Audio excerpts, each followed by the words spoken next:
Hello, आज हम English के क्वेश्चन कर रहे हैं, जिसके अंदर सबसे पहला क्वेश्चन है the sun in the east. जो सूर्य है वो उसके बारे में। तो ये तो सूर्य वो पूर्व से निकलता है तो राइज हो जाएगा, क्योंकि ये नियमित कार्य तो हम कह ही सकते हैं, लेकिन ये एक फैक्ट भी है। फैक्ट, और जो फैक्ट की चीज़ें होती है वो हमारे प्रेजेंट टेंस के अंदर और प्रेजेंट टेंस के अंदर आती है, सिंपल प्रेजेंट टेंस के अंदर, जिसके अंदर सार्वभौमिक सत्य है ये। इसके बाद she is an explain playing the piano. तो वह एक्सप्लेन करता है पियानो के बारे में। तो इसके लिए एट का प्रयोग कोई भी, जैसे इसमें इन्होंने एट का प्रयोग क्यों किया, तो एट का प्रयोग कोई भी चीज़ है उसके विशेष कौशल या गुणवत्ता को दर्शाने के लिए किया जाता है। एट का प्रयोग कोई विशेष गुणवत्ता या कौशल को दिखाने के लिए एट का प्रयोग करते हैं। अब बात आती है हमारा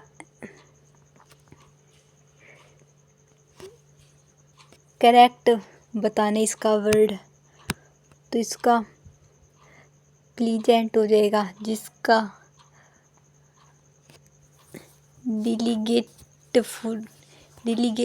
डिलाइटफुल का अर्थ होता है बहुत ही सुखद, और प्लीजेंट का अर्थ भी होता है खुश होना।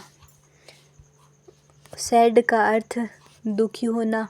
बोरिंग का अर्थ भी कोई काम हो तो उसमें हम बोर से हो जाते हैं, उसके लिए हम प्रयोग करते हैं।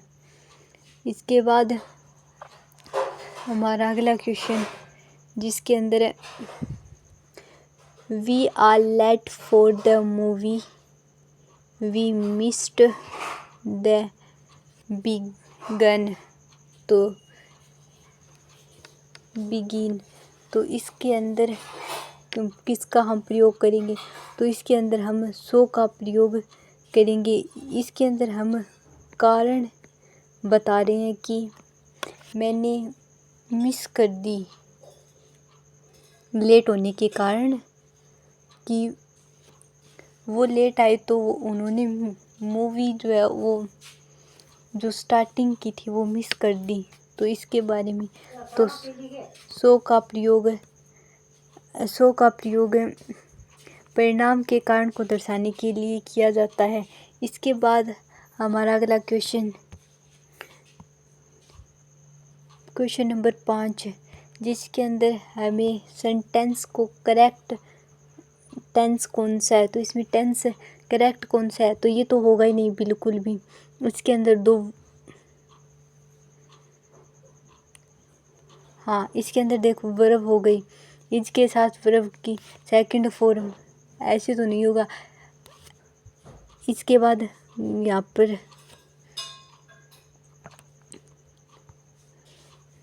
इसके बाद ही गोज, ये तो नहीं होगा। इसके बाद he goes to the market yesterday, ये हमारे प्रेजेंट के अंदर आता है, तो ये नहीं होगा, ये भी हमारा नहीं होगा। लेकिन ये हमारा पास्ट के अंदर आता है, तो ये वर्ब तो सेम नहीं हुई ना, तो ये वाला गलत हो जाएगा। इसके बाद हमारा ये question he went to the market yesterday, ये हो सकता है यहाँ पर ये ठीक है। ही गोइंग टू द, यहाँ पर गोइंग तो कर दिया, लेकिन गोइंग के आगे इज, वाज और वर का किसी का भी प्रयोग इज आर का प्रयोग नहीं किया। तो यहाँ पर किसी का प्रयोग होता तो ये क्वेश्चन सही हो जाता, लेकिन इसका सही आंसर यही होगा। अब इसके बाद क्वेश्चन इसके अंदर है स्पष्टीकरण की अतीत जो हमारा होता है उसकी घटनाओं को दर्शाने के लिए हम वेंट का प्रयोग करते हैं। तो यहाँ पर ये हमारा पास्ट के अंदर हम इसका प्रयोग करते हैं। यस्टरडे मतलब कल। इसके बाद हमारा क्वेश्चन है कि underlining the word sentence past of speech बताना है। तो इसका पास्ट ऑफ स्पीच कौन सा है? तो the boy run quickly to the house. तो इसका पास्ट ऑफ स्पीच बताना है।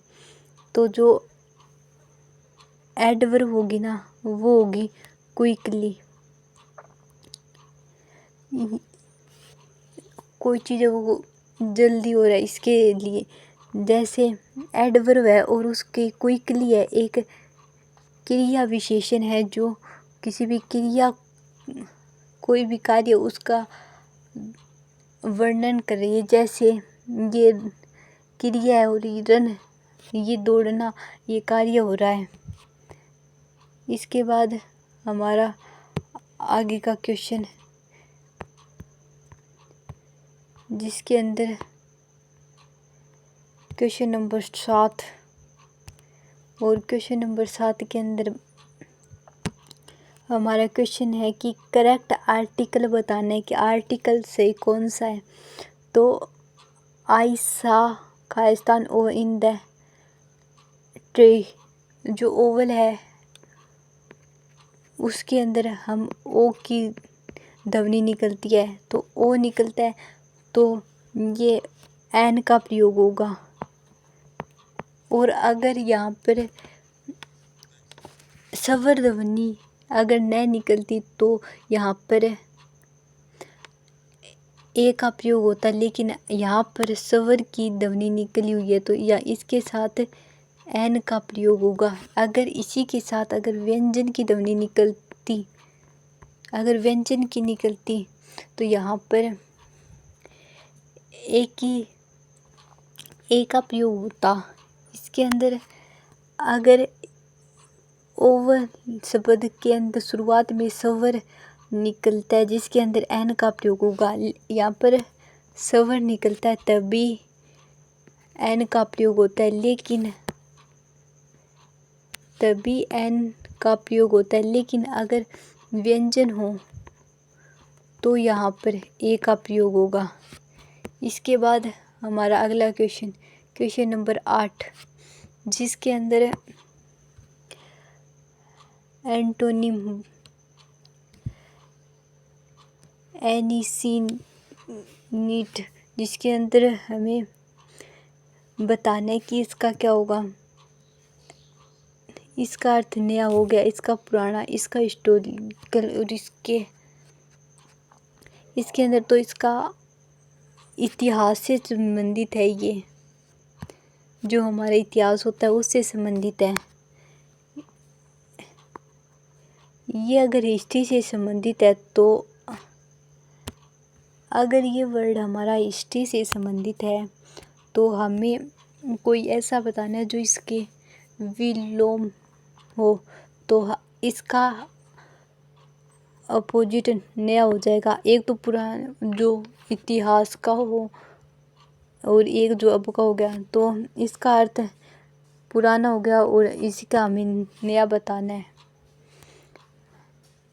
करेक्ट वर्ब बतानी है फ्रॉम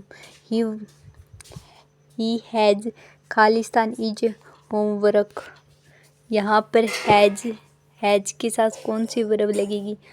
तो यहाँ पर डिड नहीं लगेगी क्योंकि ये सेकंड फॉर्म है, ये नहीं लगेगी।